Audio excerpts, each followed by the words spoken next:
bendiga, hermanos. Gusto de verlos, gusto de podernos reunir un día más en torno a la palabra de Dios. Recuerden que la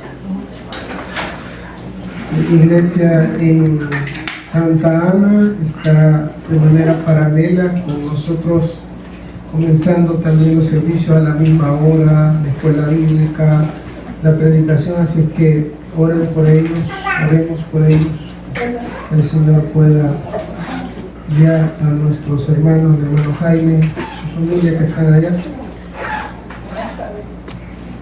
Vamos a ustedes saben, estamos estudiando y siempre los profesores nos encargan tareas, algunas tareas más fáciles, digamos, otras son un poco más difíciles, pero todas son tareas que requieren tiempo. Y en esta semana estamos siguiendo, recordarán, desde hace 2 semanas, estamos siguiendo la enseñanza acerca de cómo debemos ofrendar en la iglesia, cuál es el modelo de la palabra de Dios para ofrendar en la iglesia, ya que han habido muchos abusos sobre eso. Creímos conveniente hacer la instrucción acerca de la palabra de Dios, lo que la palabra de Dios enseña acerca de este tema específico. Sin embargo, en esta oportunidad vamos a ir a estudiar el Evangelio de Marcos, porque teníamos una tarea allí asignada y la vamos a completar con este sermón.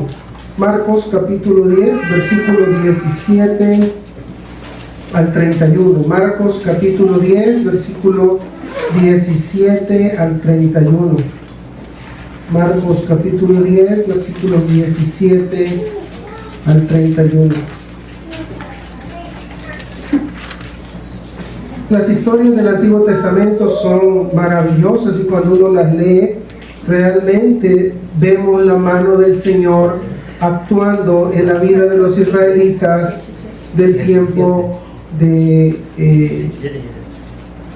los autores, de los personajes que aparecen ahí. La forma en cómo Dios actuó, la forma en cómo Dios obró en ellos es maravillosa. Vemos y percibimos y nos alientan esas historias porque nos guían a pensar la forma en cómo Dios quiso tratar a un pueblo infiel, a un pueblo que a todas luces era un pueblo indigno. O sea, en un momento el Señor le dice al pueblo: yo no los escogí a ustedes porque ustedes fueran un pueblo fuerte, grande y sabio, sino porque eran lo más vil, lo más despreciado, eran insignificantes, y yo quise glorificarme en ustedes y por eso los elegí como pueblo mío. Y cuando uno lee toda la forma en cómo el Señor los fue llevando, es indudable la gracia de Dios en las vidas de los israelitas. Y un ejemplo de ello claro es, por ejemplo, cuando van a entrar a la tierra prometida.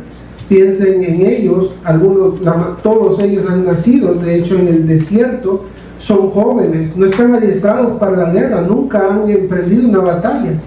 Y van a entrar a la tierra prometida y van a enfrentar a pueblos que tienen siglos de estar luchando, que son entrenados para la guerra, que han luchado de manera ferviente para conquistar otros pueblos.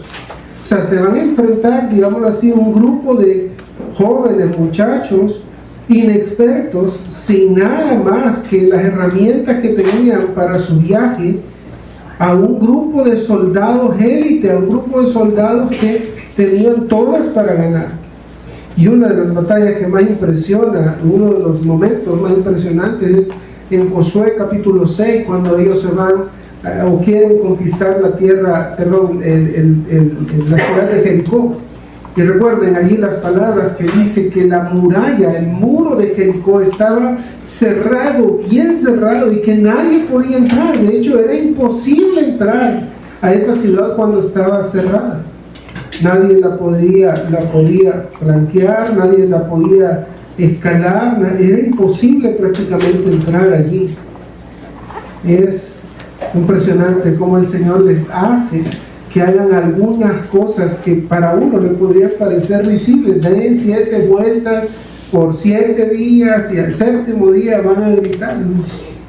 Eso no tiene nada de maravilloso, no es lo mismo como cuando venían saliendo de Egipto y el Señor abre el mar y ellos pasan en seco y el muro de agua se hace a un lado y al otro lado y ellos pasan en seco. O sea, uno esperaría eso, pero les dice primero, vayan a dar la vuelta, vayan a dar 7 vueltas, toca trompeta y luego gritan el último día. ¿Y qué ocurrió? Los muros se cayeron. Y los muros se cayeron obviamente no por la obra de los israelitas, no porque ellos eran buenos gritones o tenores y su onda sonora iba a derribar los muros. No, cayeron porque Dios los derribó. Porque Dios los derribó. Y en esta mañana quisiera que viéramos en Marcos 10, 17 al 31, 2 barreras infranqueables para los que buscan la vida eterna por medio de sus obras. 2 barreras infranqueables para los que buscan la vida eterna por medio de sus obras. En Marcos capítulo 10, versículo 17 al 31, se presentan 2 barreras infranqueables que enfrentan los hombres que buscan obtener la vida eterna por medio de sus obras. Esto para que nosotros como iglesia seamos alentados a promulgar que la salvación es solo obra del Señor. Y en esto vamos a entrar en el capítulo 10, versículos 17 en adelante. Vamos a leerlo hasta el versículo 31. Dice: al salir él para seguir su camino, vino uno corriendo e hincado la rodilla delante de él, le preguntó: Maestro bueno, ¿qué haré para heredar la vida eterna? Jesús le dijo: ¿por qué me llamas bueno? Ninguno hay bueno, sino solo uno, Dios. Los mandamientos sabes: no adulteres, no mates, no hurtes, no digas falso testimonio, no defraudes, honra a tu padre y a tu madre. Él entonces respondiendo le dijo: Maestro, todo esto lo he guardado desde mi juventud. Entonces Jesús, mirándole, le amó y le dijo: una cosa te falta. Anda, vende todo lo que tienes y dalo a los pobres, y tendrás tesoro en el cielo, y ven, sígueme tomando tu cruz. Pero él, afligido por esta palabra, se fue triste porque tenía muchas posesiones. Entonces Jesús, mirando alrededor, dijo a sus discípulos: cuán difícilmente entrarán en el reino de Dios los que tienen riquezas. Los discípulos se asombraron de sus palabras, pero Jesús respondiendo, volvió a decirles: hijos, cuán difícil les es entrar en el reino de Dios a los que confían en las riquezas. Más fácil es pasar un camello por el ojo de una aguja que entrar un rico en el reino de Dios. Ellos se asombraron aún más, diciendo entre sí: ¿quién pues podrá ser salvo? Entonces Jesús, mirándolos, dijo: para los hombres es imposible, mas para Dios no, porque todas las cosas son posibles para Dios. Entonces Pedro comenzó a decirle: he aquí, nosotros lo hemos dejado todo y te hemos seguido. Respondió Jesús y dijo: de cierto os digo que no hay ninguno que haya dejado casa o hermanos o hermanas o padre o madre o mujer o hijos o tierras por causa de mí y del evangelio, que no reciba 100 veces más ahora en este tiempo casas, hermanos, hermanas, madres, hijos y tierras con persecuciones, y en el siglo venidero la vida eterna. Pero muchos primeros serán postreros, y los postreros primeros. Vamos a orar. Padre, gracias por este tiempo, gracias por permitirnos venir ante tu palabra. Te ruego que este día podamos meditar en ella y podamos aprovechar lo que tú tienes para decirnos hoy en nuestras vidas. Te lo suplicamos en el nombre de Cristo. Amén y amén. Muy bien, hermanos, la escena se repite en algunos otros pasajes de las Escrituras, en los otros evangelios, específicamente en Mateo 19, del 16 al 30, y en Lucas 18, 18 al 30. En Lucas tiene como contexto la historia que el Señor contó acerca de los 2 hombres que subieron al monte a orar. Aquellos, ¿se acuerdan?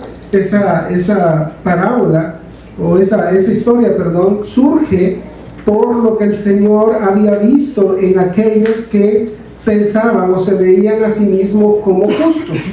Y el Señor narra esa historia, narra esa ilustración y describe a un hombre fariseo que se presentaba a sí mismo en oración y hablaba para sí mismo que él era justo, él era bueno, había hecho todo lo que se le había pedido.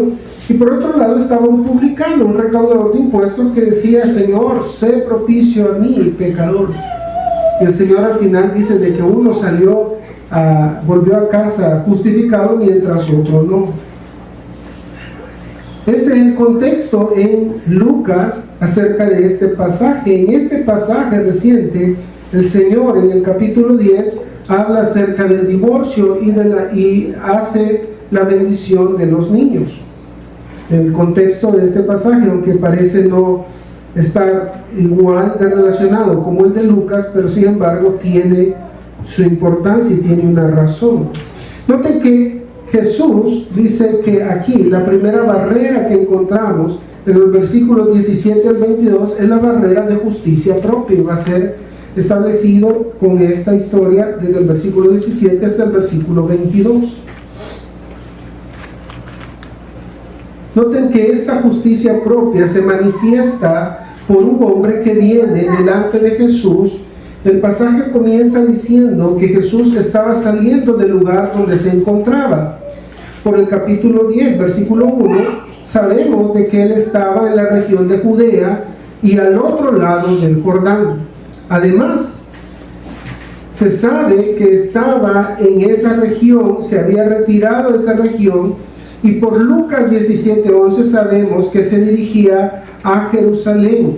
Venía ya en su viaje último, en su último viaje, a ser entregado a los principales de la ciudad hacia Jerusalén.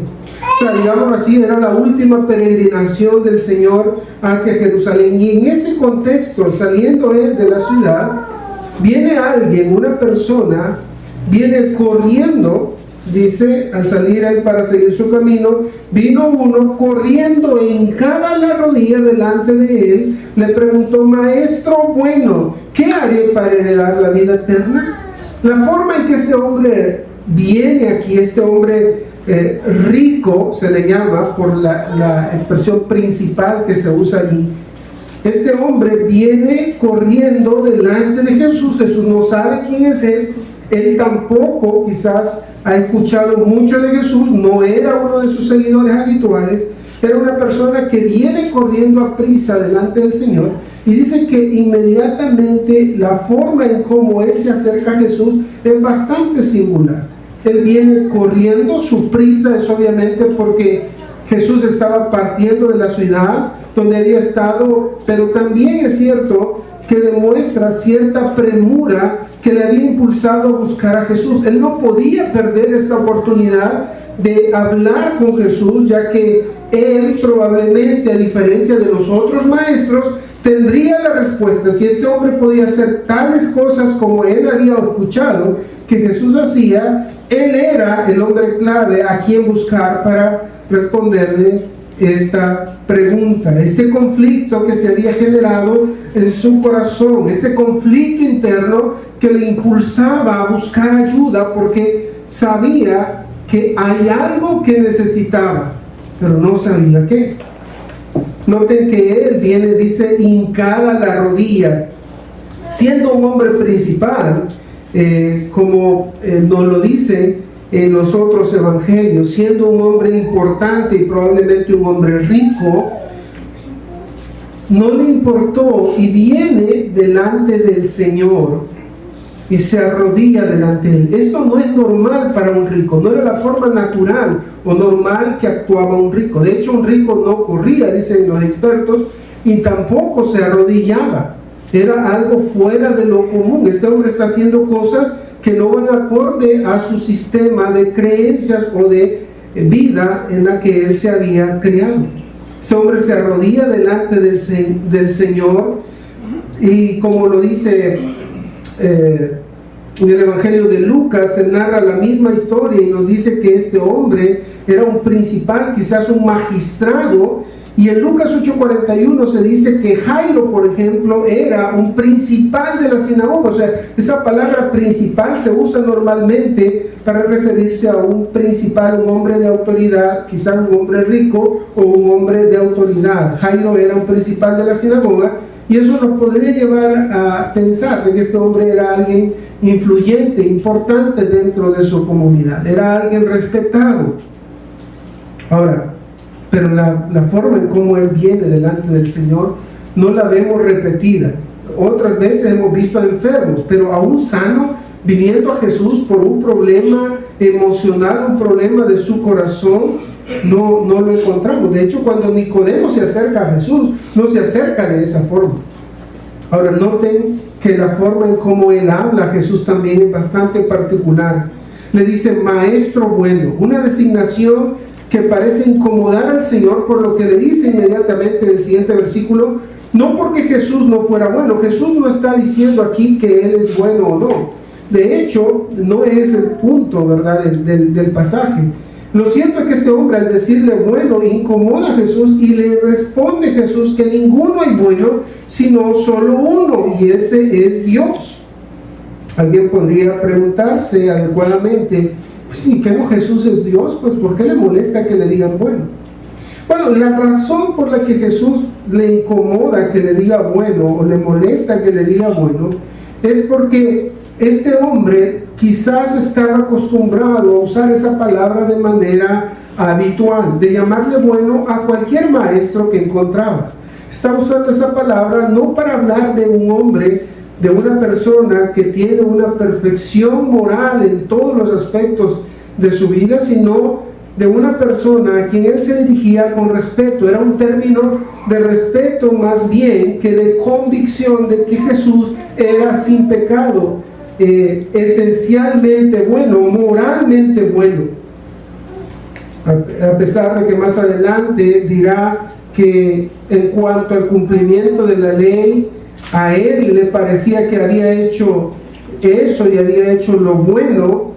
Eso, desde el punto de vista del joven, bastaba para considerar a alguien bueno. El hombre estaba pensando en que haciendo alguna cosa, algo más, obtendría la vida eterna. Él está pensando en términos de qué cosa más me falta, qué cosa más tengo que hacer. Hay algo más que debo de hacer porque ya lo he hecho todo, pero aún así no siento tranquilidad, no siento seguridad, no siento confianza. Veo mi vida, según el rico está meditando, veo mi vida y no siento tranquilidad, no siento confianza. Siento que hay algo que me hace falta y vengo ante ti a buscar eso porque considero que tú eres bueno. Interesante las palabras que el hombre usa, porque dice, maestro, bueno, ¿qué haré para heredar la vida eterna? Las palabras se podrían traducir como adquirir, tener parte o recibir una partición. Se dice que de los mansos, por ejemplo, en Mateo 5:5, recibirán las tierras por heredad. Entre las palabras del Señor al llegar al cielo, los creyentes les dirá, venid benditos de mí, heredad el reino preparado para vosotros. Y luego se usa también esta misma palabra en 1 Pedro 3:9, donde se afirma que los creyentes fueron llamados para heredar bendición. Siempre se traduce como heredad y refleja muy bien la intención del joven rico. Está preguntando la clave para obtener algo que le pertenece. Usa esta palabra de manera intencional. Él no está diciendo qué haré para obtener la vida eterna, sino para heredar. La herencia en el sistema judío era un derecho que se podía reclamar, era un derecho que le correspondía a los hijos. Él se considera un hijo de Abraham, él se considera un hombre que ha cumplido la ley, que ha vivido conforme a los estatutos y mandamientos de Dios. Y por eso se considera que el reino de Dios le pertenece y solo necesita saber la clave, las cosas que debe de hacer para obtener ese reino que por derecho le pertenece. La herencia en Israel era algo que se refleja, por ejemplo, en la parábola del hijo pródigo, o lo que consideramos el padre amoroso. ¿Se acuerdan? El hijo llega donde el padre y le dice: Padre, dame lo que me corresponde. Él creía que le correspondía. Este hombre pensaba, se acerca a Jesús pidiéndole: Señor, ¿qué debo de hacer para obtener ya la vida eterna? Porque realmente sé que algo que me pertenece, sé que es algo a lo que tengo derecho, y por lo tanto dame tú la clave, Señor. En el versículo 18 el Señor corrige la justicia propia del joven y le dice: Jesús le dijo: ¿por qué me llamas bueno? Ninguno hay bueno, sino solo uno, Dios. El Señor responde en el versículo 18 con una corrección amorosa de sus desprevenidas palabras.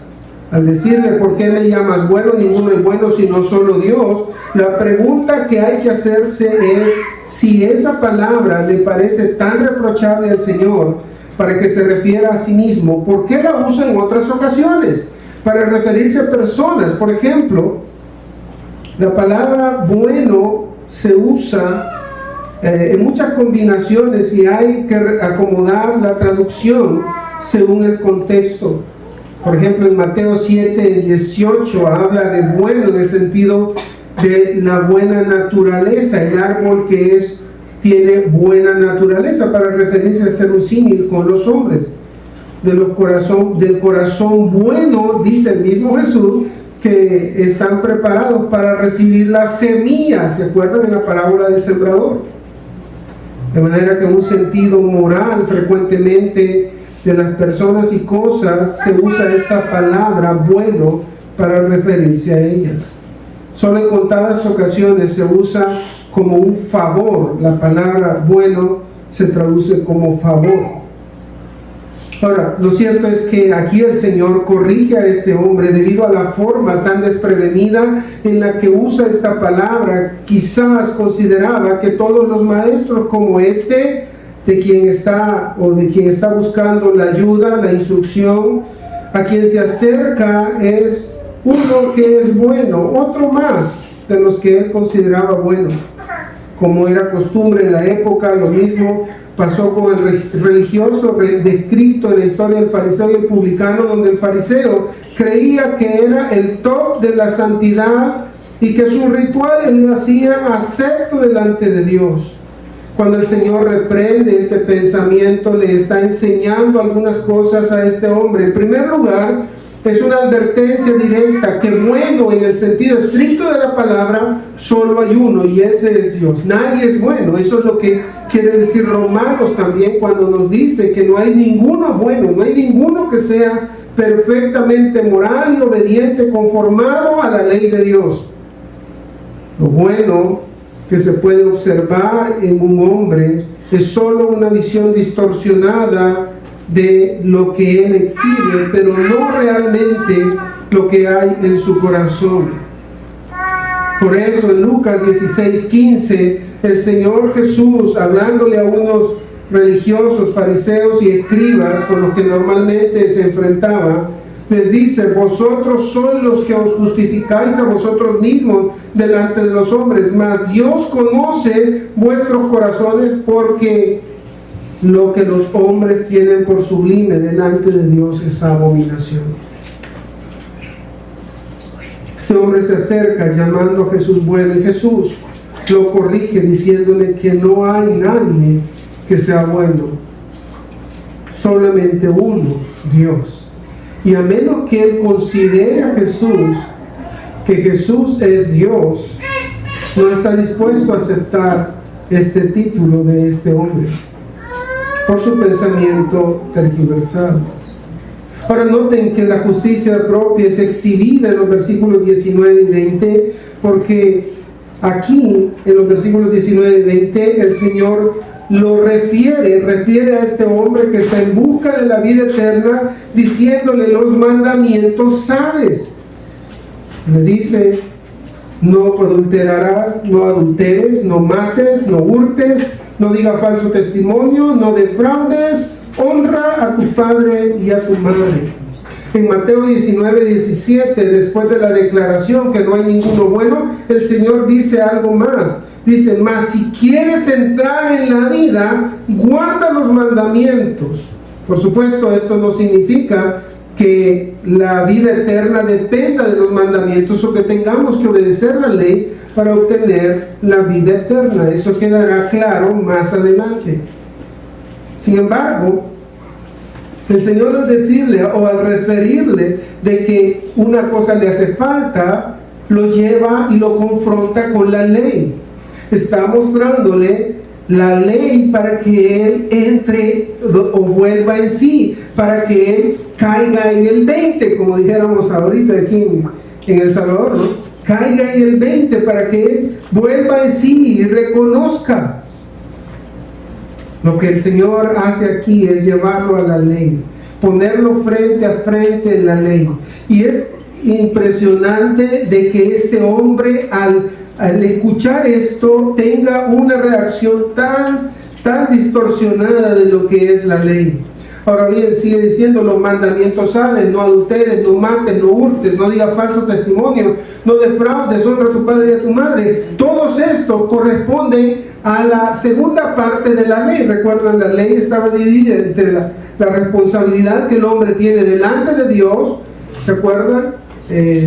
Adorarás solo al Señor tu Dios adorarás, no te harás imagen ni ninguna semejanza, guardarás el día de reposo. Todo eso tenía que ver con la responsabilidad del hombre delante de Dios. Y la otra parte, desde honra a tu padre y tu madre hasta el final, no codiciarás lo de tu prójimo, tenía que ver con la responsabilidad delante de los hombres.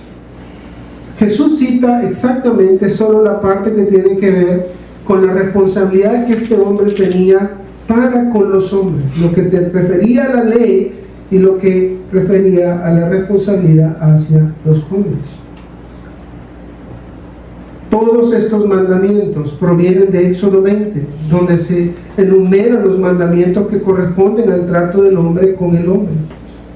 Los primeros 4 mandamientos, como he dicho antes, se referían a la responsabilidad con Dios, y estos últimos 6 a la responsabilidad con el hombre. Sin embargo, todos estos mandamientos, que son bien conocidos, no aparecen por completo todos en la ley. Hay uno de estos que Jesús cita aquí que no aparece en la ley, y es: no defraudes. En Mateo 19 también agrega: amarás a tu prójimo como a ti mismo, entre los mandamientos que este hombre debía ir a tratar de cumplir.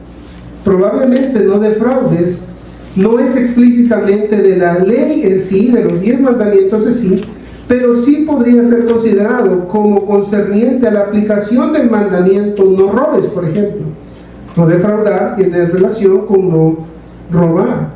O quizás es como una cita secundaria en Levítico 19:13, donde dice: no oprimirás a tu prójimo ni le robarás, no retendrás el salario del jornalero en su casa o en tu casa hasta la mañana. La razón de incluirlo probablemente sea lo que dice Hendrickson cuando dice: la pertenencia del mandamiento, o más bien la pertinencia del mandamiento, queda muy clara si se tiene en cuenta que el joven en cuestión era un hombre muy rico, que probablemente empleaba a mucha gente y que además era una persona que se aferraba seguramente tenazmente a todas sus posesiones. Esto habría sido suficiente para que este hombre dijera: todo esto lo he intentado desde mi juventud y he fracasado, Señor, ¿qué debo de hacer entonces? Sin embargo, la respuesta causa sorpresa, porque este hombre asegura: todo esto lo he guardado desde mi juventud. Desde el punto de vista de este hombre que se justificaba a sí mismo y que tenía justicia propia, él creía que todo esto lo había cumplido. Desde el punto de vista de este hombre, solo le faltaba la clave. Ya tenía toda la base, pero solo le faltaba una cosita más. Y al decir todo esto lo he cumplido desde mi juventud, muestra que este hombre había intentado desde mucho tiempo, desde su juventud, guardar la ley.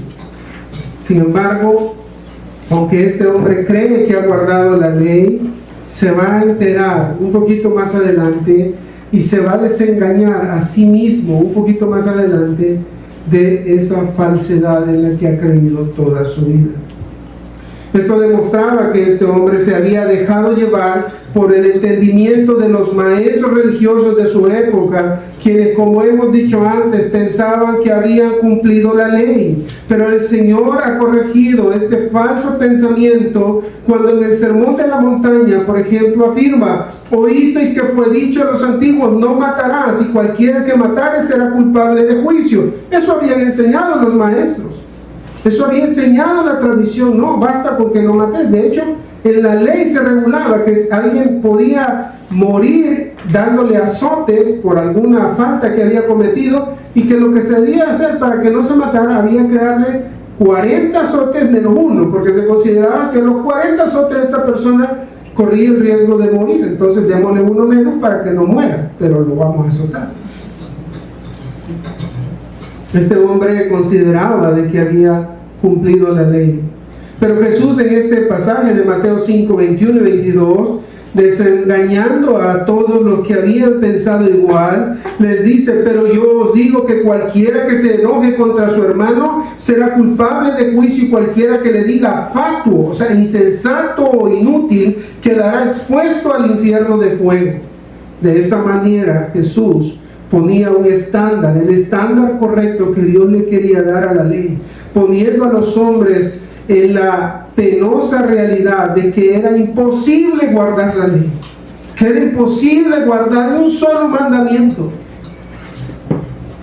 Ahora noten que la justicia propia de este hombre se pone a prueba cuando Jesús, después de que este hombre responde de esta manera, le dice, versículo 17: no defraudes, honra a tu padre y tu madre. Él entonces respondiendo le dijo: maestro, todo esto lo he guardado desde mi juventud.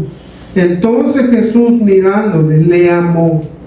Noten cómo reacciona Jesús. Jesús no le dice: ah, qué hipócrita sos, sin vergüenza, ¿cómo se te ocurre decir de que has cumplido la ley? ¿No te da vergüenza de pensar así? Vos sos un religioso, vos sos un hombre perverso, ha tergiversado la ley. No, dice que Jesús le ama, y de nuevo va a descubrirle a este hombre, va a poner en evidencia a este hombre, va a poner a prueba lo que este hombre acaba de decir. Ah, me acabas de decir que has cumplido todo eso desde tu juventud. Veamos si es cierto. Y ahora Jesús le dice en el versículo 21: entonces Jesús, mirándole, le amó y le dijo: una cosa te falta. Anda, vende todo lo que tienes y dalo a los pobres, y tendrás tesoro en el cielo, y ven, sígueme tomando tu cruz. Me dices de que has cumplido todos los mandamientos. Ok.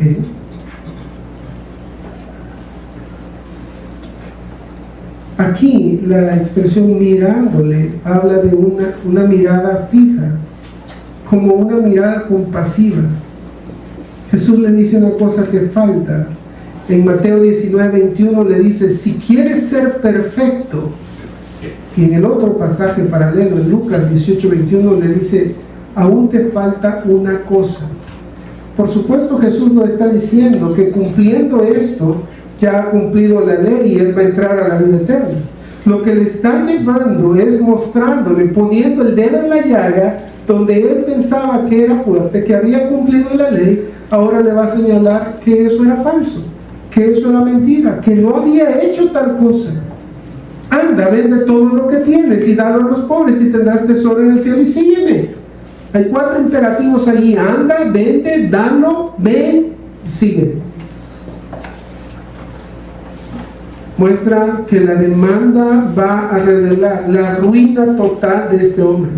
Por cierto, esto no es lo que se le pide a cada hombre rico a lo largo de la historia. El Señor no pide eso a todos los ricos. Es a este rico a quien le pide esto. Por ejemplo, a Abraham, en lugar de pedir sus riquezas, que Abraham seguramente las hubiera dado, a pesar de que era más rico que todos los orientales, igual a Job, de seguro lo hubieran dado sin tener problemas. A Abraham, ¿qué se le exigió? A su hijo, lo que más amaba, lo que había esperado por 25 años, por 3 décadas casi. A ese hijo que le nació al final de su vida, el Señor le dice: dame a tu hijo, tu único hijo. Te voy a poner a prueba. Por supuesto, el Señor no dejó que lo matara, pero eso fue lo que le exigió. Aquí a este hombre le está pidiendo lo que el Señor ha visto que él más ama. El Señor está demandando la renuncia a la idolatría de este hombre hacia sus posesiones. Quizás en su caso sea el orgullo, quizás sea la lujuria, quizás sea la codicia, no sé. Dios va a demandar algo diferente a cada uno de nosotros. El Señor está demandando aquello que se había vuelto en un ídolo en el corazón de este hombre. En la vida de este hombre, él vivía para eso, para hacerle caer a cuenta que no era cierto que había cumplido todos los mandamientos desde su juventud, que era mentira que había cumplido el mandamiento de amarás a tu prójimo como a ti mismo. Y por supuesto que era mentira, según primera carta de Juan.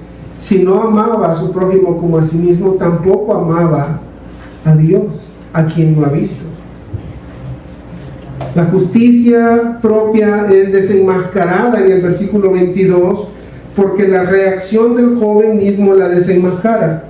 Pero él, afligido por esta palabra, se fue triste, porque ¿qué? Tenía muchas posesiones. Tristemente, la reacción de este hombre mostró que su pretendida justicia no era más que una farsa, no era más que una careta de moralidad, no era más que algo de apariencia, porque realmente nunca había obedecido la ley. Dice que él, afligido por esta palabra afligido muestra un rostro lóbrego, triste, entristecido, abatido. La palabra solo se usa en 2 ocasiones. La primera está en este texto y la segunda en Mateo 16:3, donde los hombres saben reconocer los tiempos cuando el cielo está nublado. O sea, este hombre quedó turbado, quedó triste, su rostro desencajado. No podía creer lo que se le estaba pidiendo. ¿Cómo puedes pedirme eso? Pues tú dijiste que había cumplido la ley desde que era joven. Veamos si es cierto, si cumples aún el segundo mandamiento, porque el primero es probable que ni siquiera sepas qué es. La idea es que se entristeció, él mismo se encontró en las palabras de Jesús una barrera infranqueable para sus pretensiones de obtener la vida eterna. Podía hacer y haber cumplido todo lo que se le pidiera, pero en lo referente a sus riquezas, su ídolo predominante, no había forma de renunciar a ellas, porque seguramente ellas lo habían poseído a él primero. Esto era su esclavizador. Esto era su amo, esto era por lo que el hombre vivía. El hombre que venía tan animado ahora, después de la demanda de Jesús, se fue triste porque tenía muchas posesiones. Lucas 18:23 dice que se puso muy triste porque era muy rico, dando evidencia con ello que amaba más al dinero de lo que amaba a Dios. El dinero era su ídolo. Jesús sabe llegar al talón de Aquiles, sabe llegar a aquello donde nosotros podemos decir misa, pero allí donde lo que Jesús demanda, de nosotros es con lo que el Señor muestra que no somos tan buenos como pensamos, que no somos tan íntegros como pensamos, que no somos de aquellos que piensan que merecen la vida eterna, que el Señor se sacó la lotería, que esta iglesia es bendecida porque yo estoy aquí. No, el Señor sabe desenmascarar la justicia propia. En un libro que se llama El progreso del peregrino, usted lo puede ver en películas, hay de todo, hay audiolibros, hay de todo en ese libro. Hay un personaje que se llama Legalidad. Se presenta siempre correcto, él siempre cree que está bien. Él considera que esas batallas que el peregrino tiene contra el pecado, eso no tiene sentido. Estás perdiendo tu vida en esas pequeñeces. No ve que hay un problema con el pecado. Todas las religiones del mundo, todas muestran que la única manera de entrar a la eternidad es por medio de las obras. Solo hay una que dice no. A la eternidad solo podemos entrar por la obra de Jesucristo, porque el Señor es el único que puede darnos vida eterna. Es importante que cada uno de nosotros tengamos un concepto adecuado de quién es Dios y quiénes somos nosotros mismos. Dios es santo, absolutamente santo, Él es perfecto, Él es el dueño de todo lo que existe, Él es poderoso, Él es el creador de todo, Él es santo, Él es amoroso, pero también Él es justo. Él no tendrá por inocente al culpable. Él no le podremos jugar o hacer el truco y pasar de colados. No se podrá.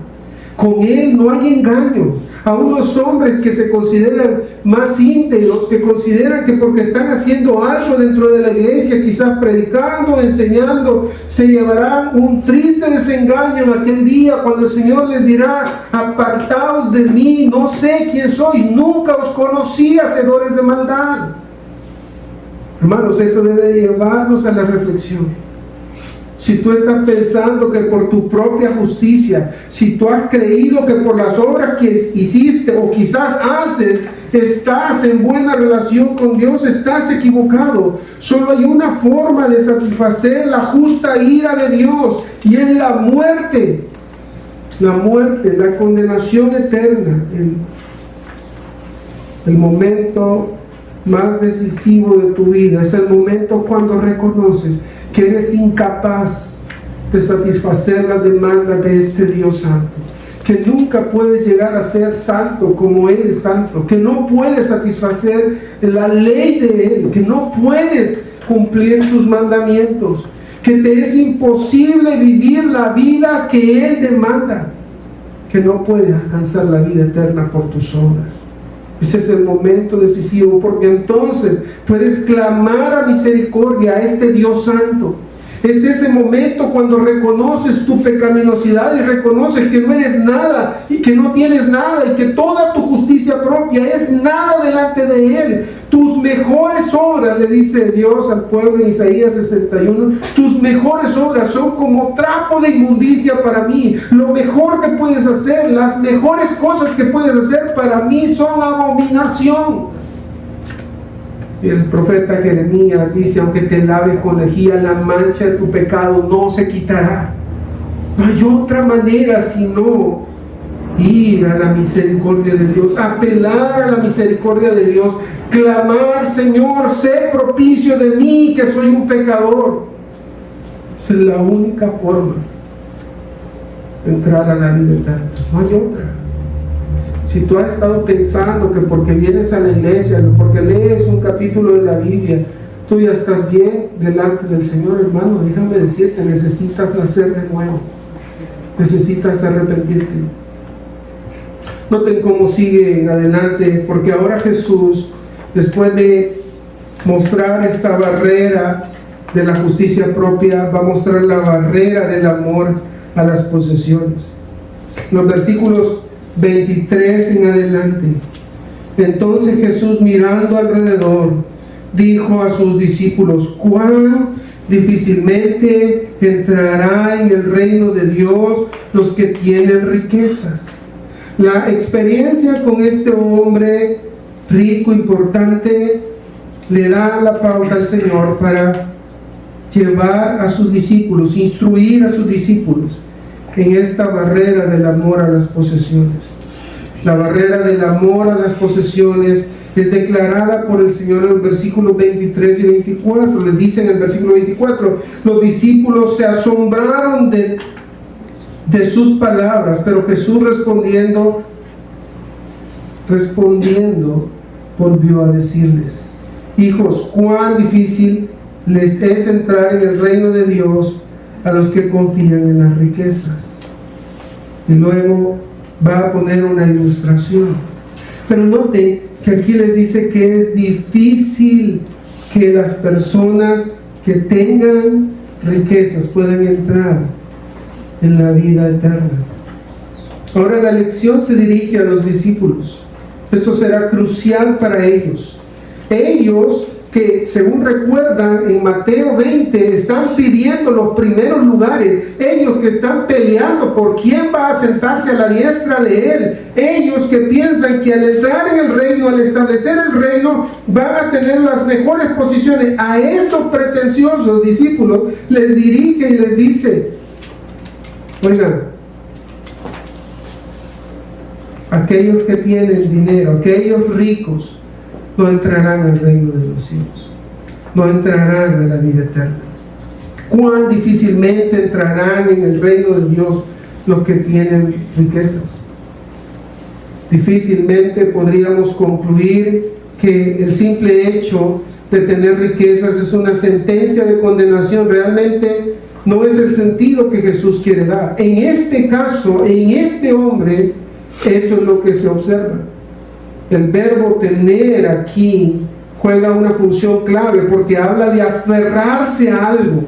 No habla simplemente de tener algo, sino de aferrarse, de querer acumular, de querer con desesperación, de no querer soltar nada, de no querer apartarse de ello, de considerarlo como lo más valioso, digno de ser resguardado hasta el punto de morir.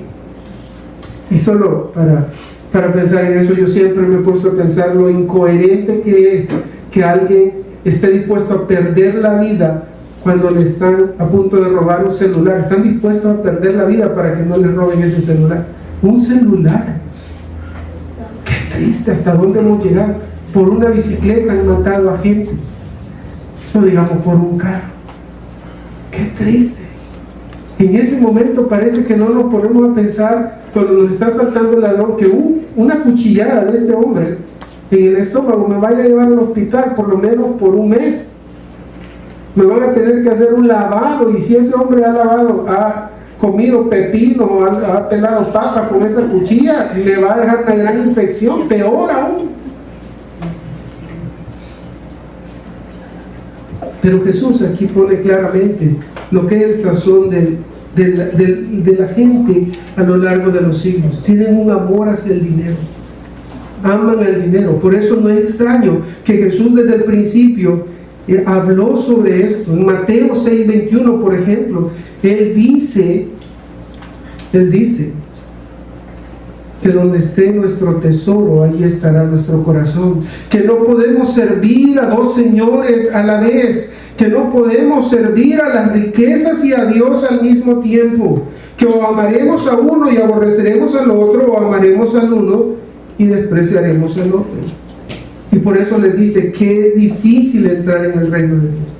Ahora, esta palabra difícil no hace referencia a que algo, bueno, pero por lo menos quizás sin esfuerzo entonces lo consigo. No, esa palabra difícil queda completamente explicada cuando el Señor dice y pone la ilustración que vamos a ver en unos momentos.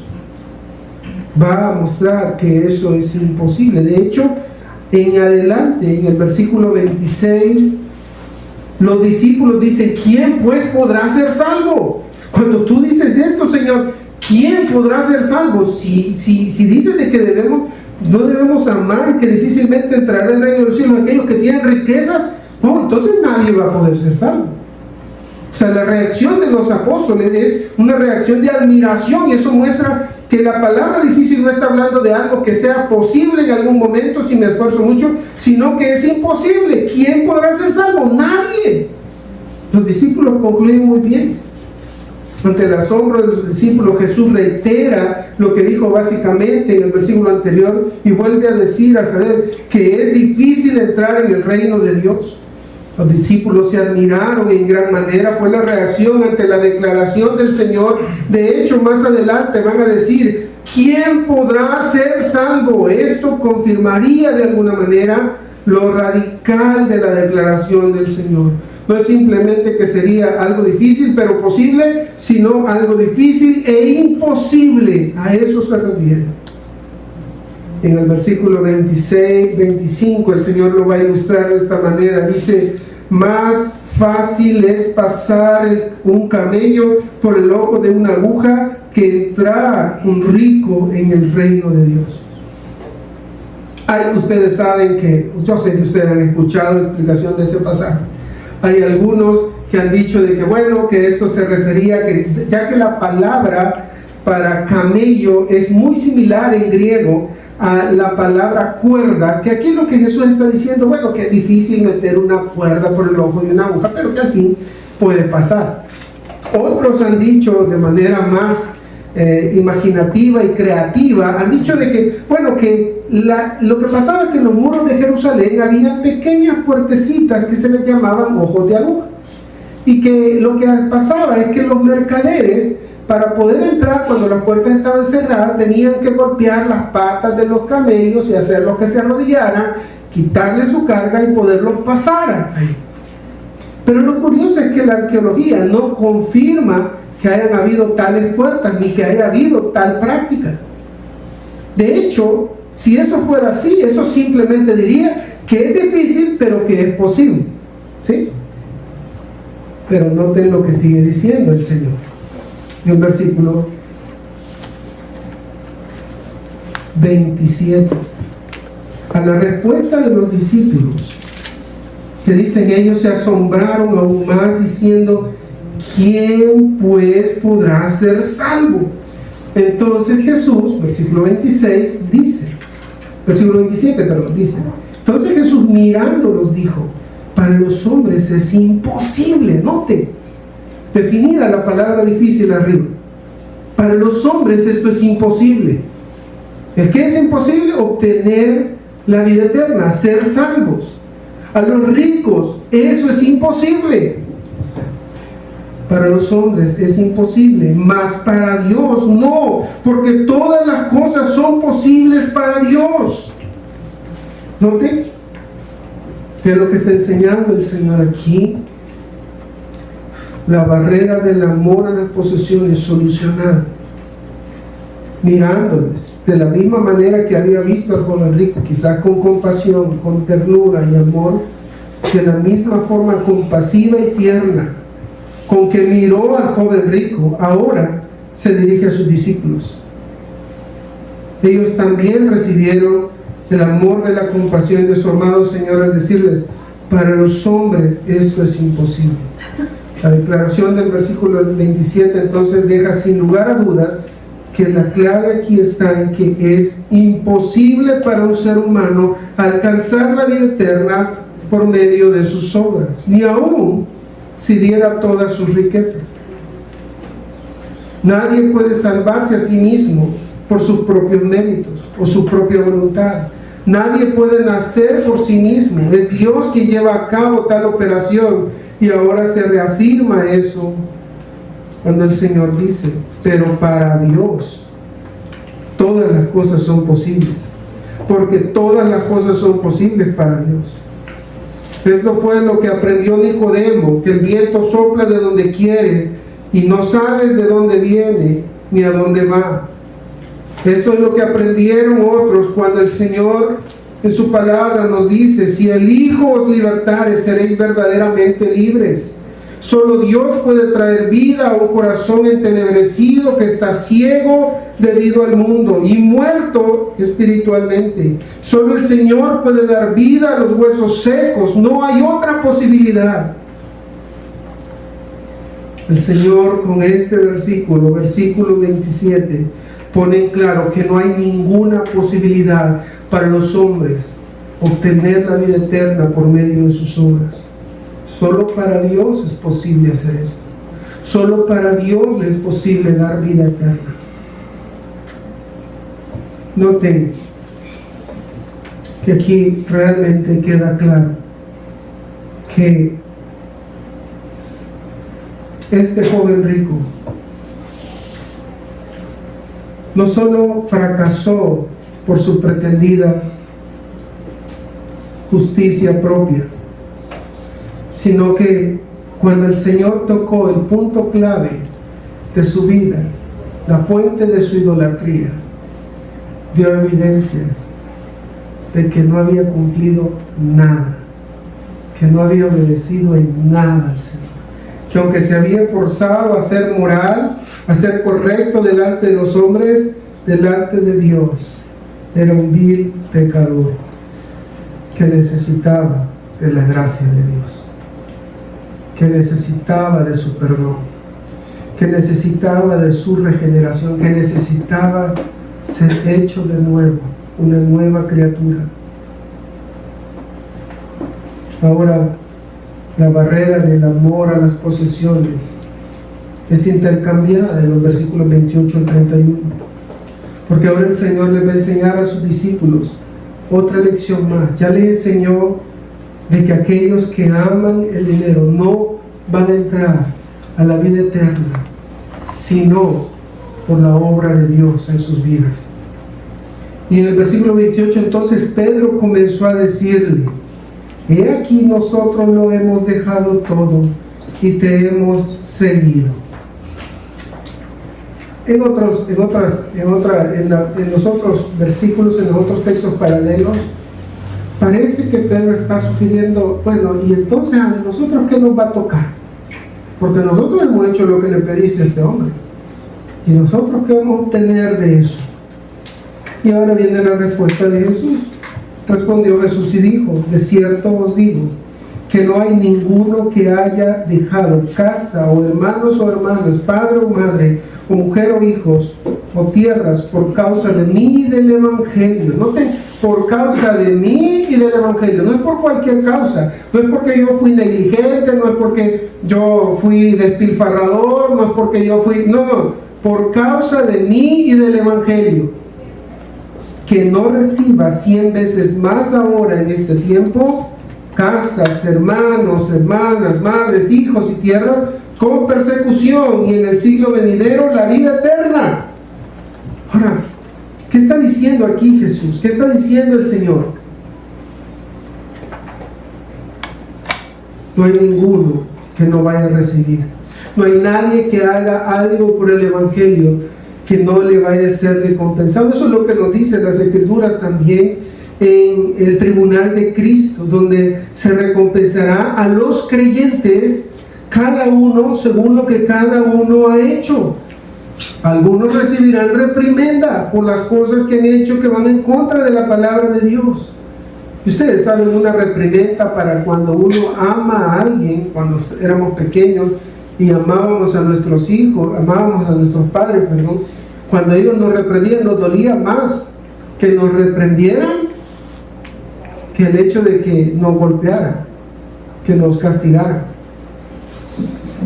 No sé si a usted le pasó cuando su mamá en algún momento le aplica la ley del hielo, no te hablo, y entonces uno está, mejor pegame, mamá, mejor dame duro y quitarte las ganas, pero no dejes de hablar. O sea, ciertamente los creyentes no van a sufrir pérdida, pero recibirán lo que cada uno ha hecho. Aquí Jesús le dice eso a sus discípulos. Miren, realmente lo que ustedes necesitan saber es que ustedes van a recibir aquí en la tierra mucho más de lo que pierdan. Y los peregrinos en Jerusalén, los que formaron la primera iglesia, y en Hechos 6, que están recibiendo la ayuda, recuerdan, están recibiendo, según lo que hemos visto en 2 Corintios, recuerdan, que están recibiendo la ayuda de sus hermanos gentiles, porque la iglesia es muy grande y algunos se han quedado allí, otros se han quedado con el grupo de la iglesia porque han sido despojados de sus familias, han sido rechazados por la sinagoga, no pueden comerciar, no pueden vender, no pueden comprar, no tienen nadie que les dé trabajo, o sea, están en una situación difícil. Ellos son como una gran familia, se aman unos a otros, tienen hermanos, y nosotros tenemos muchos hermanos, mucha familia. Aunque nuestro padre y nuestra madre nos abandonaron por nuestra fe, tenemos una gran familia en la fe de Cristo. Tenemos suficientes personas que hemos recibido tantas bendiciones al estar en una comunidad de fe, que muchas veces es mucho mayor que estar ligado a una familia. Así esta familia sea muy buena. Usted sabe que aún en las mejores familias hay envidias, odios, desacuerdos, y ciertamente en la familia de Dios hay algunos de estos problemas, pero los solucionamos en amor, porque vemos al otro como más importante que nosotros, porque vemos en el otro a la imagen de Jesucristo, la sangre de Jesucristo derramada por Él, y somos capaces de perdonarlos, de amarlos, porque son nuestros hermanos en la fe, porque fuimos comprados con la misma sangre, y porque así como Él ha pecado contra mí o ella ha pecado contra mí, yo también he pecado contra otros, y así como Él necesita mi perdón, yo también necesito el perdón de otros. Jesús les está diciendo a sus discípulos, todos van a recibir en esta tierra y van a recibir en la eternidad. Un comentarista llamado Warren Wiersbe, hablando sobre esto, dice: Jesús aseguró a los discípulos que nadie que les sigue perderá jamás algo realmente importante, bien sea en esta vida o en la vida venidera. Dios recompensará a cada uno, sin embargo, debemos cerciorarnos de que nuestros motivos sean limpios por causa de mí y del Evangelio. Otro comentarista llamado Grasnick dice: suponía un rompimiento con los vínculos anteriores, la casa, los amados y las propiedades, tierras, como fuera el caso. Pero a todo el que hace esto, Jesús le promete que todas las cosas serán reemplazadas 100 veces más con nuevos vínculos con sus discípulos. La realidad de los discípulos es que cuando el Señor fue crucificado, se habían vuelto hostiles a las autoridades, aún a sus propias familias. Ese esfuerzo no quedaría sin recompensa, esa pérdida no quedaría sin ser reemplazado con una posesión mayor. De hecho, el mismo Señor dijo que ni siquiera un vaso de agua fría quedará sin recompensa. Hay un intercambio precioso. Ellos experimentarán el rechazo, las burlas, la pérdida, pero el Señor proveerá muchas cosas mejores. Muchas cosas mejores. Y el Señor en el último versículo, en el versículo 31, le dice: pero muchos primeros serán postreros y los postreros primeros. Esto para referirse que en cuanto a la vida y a lo que recibirán, probablemente sea muy diferente a lo que nuestros ojos ven. Aunque ellos, ¿se acuerdan? Los Boanerges están pretendiendo tener el primer lugar. Jesús les dice: eso no es mío darlo, le corresponde solo al Padre Celestial. Le dice: muchos postreros serán primeros, y los que se creen primero quizás serán postreros. Los que a menudo se consideran principales serán postreros. Hay algunos que entrarán al reino, y aunque aquí hayan sido principales o primeros, que han sido admirados por todos aquí en esta tierra, delante del Señor serán postreros. quizás pensando en los principales de la sinagoga o los principales de entre los escribas o fariseos, o quizás incluso entre los principales entre ellos mismos, sus discípulos.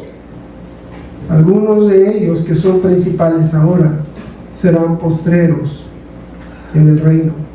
Hendrickson dice: los primeros son los que por causa de la riqueza, educación, posición, prestigio, talento, etc., son muy estimados por los hombres en general, a veces aún por los hijos de Dios. Pero dado que Dios ve y conoce el corazón, a muchas de estas personas poderosas les asigna una posición más baja que otras. En realidad, incluso pueden quedar totalmente excluidas de las mansiones de gloria.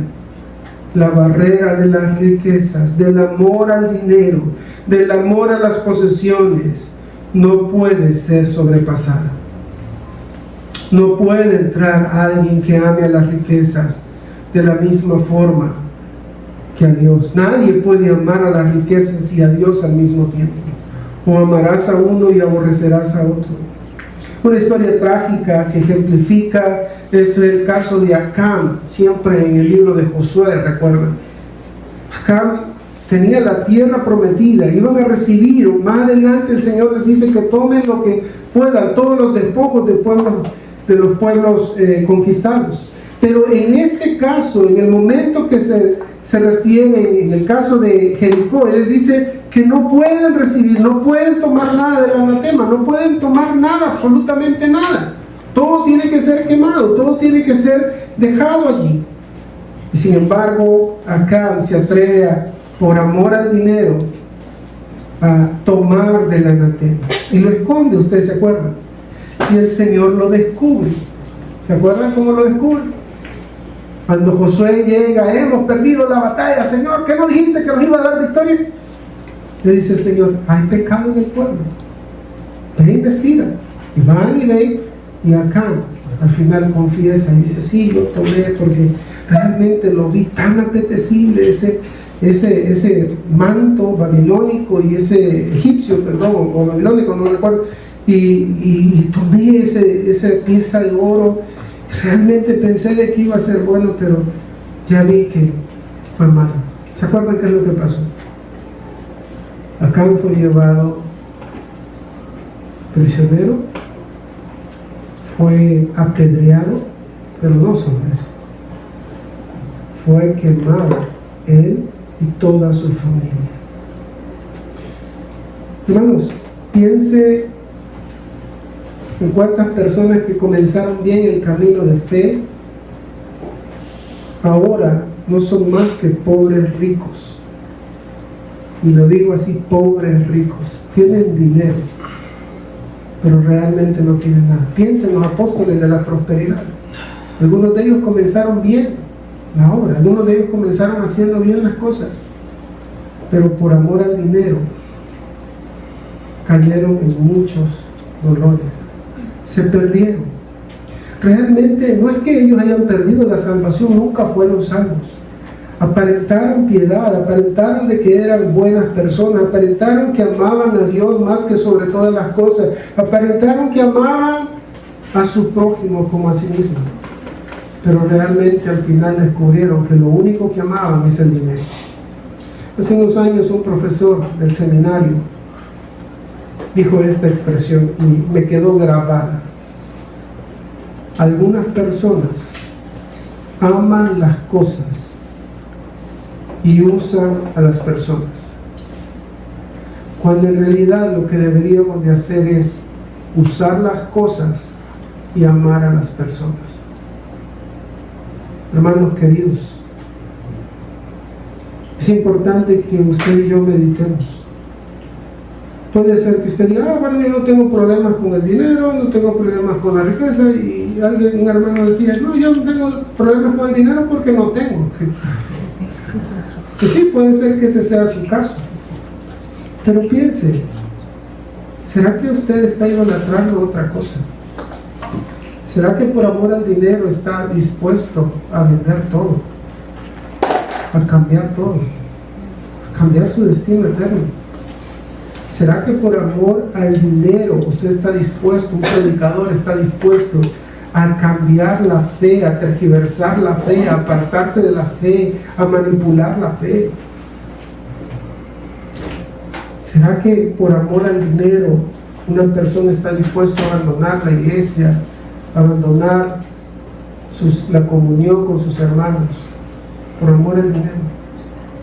No es primera vez, no es una vez que yo he visto eso. Hay varias veces donde yo he visto a personas que han venido a la iglesia, han dicho de que son creyentes y que aman al Señor. Algunos han estudiado teología, han salido graduados como licenciados en teología y ahora están perdidos en el mundo.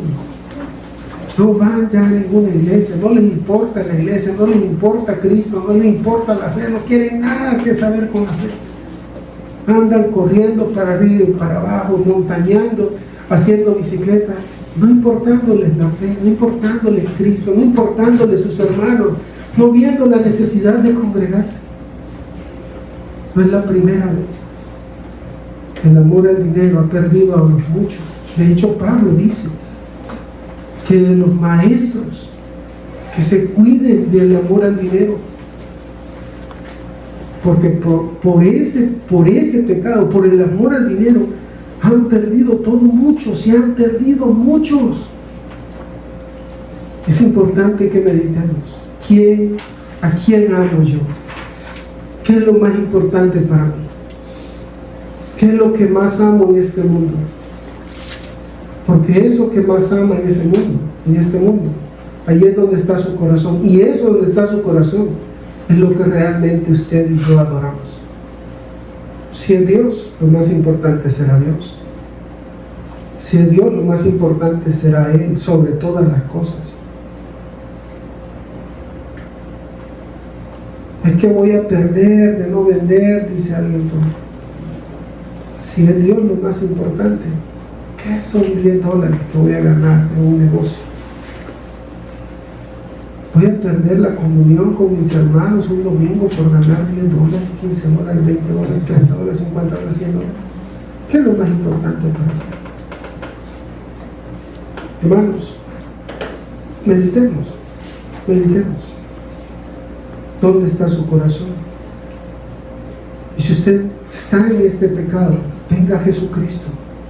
Arrepiéntase delante de Él. Él es el camino, la verdad y la vida. No hay otra forma de venir al Padre. No hay otra forma de ser librado. No hay otra forma de ser salvo. Solo por medio de Jesucristo. La vida eterna es preciosa. ¿Cuántas las personas están dispuestos a pagar por una visa, por ejemplo, por viajar a Estados Unidos, pensando que ya está la tierra prometida? ¿Cuánto la gente está dispuesta? Hay gente que está dispuesta a vender todo lo que tiene aquí. Y a mí me da tristeza cuando muchos de nosotros, como creyentes, estamos tan aferrados a las cosas que creemos que este mundo es lo principal, este mundo es lo más importante.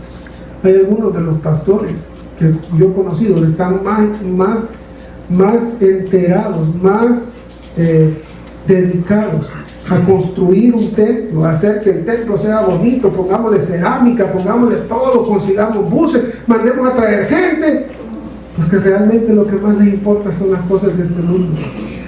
No les importan las almas, no quieren discipular a nadie, no quieren amar a nadie, no quieren vivir como Cristo, vivir para Cristo y adorar a Cristo.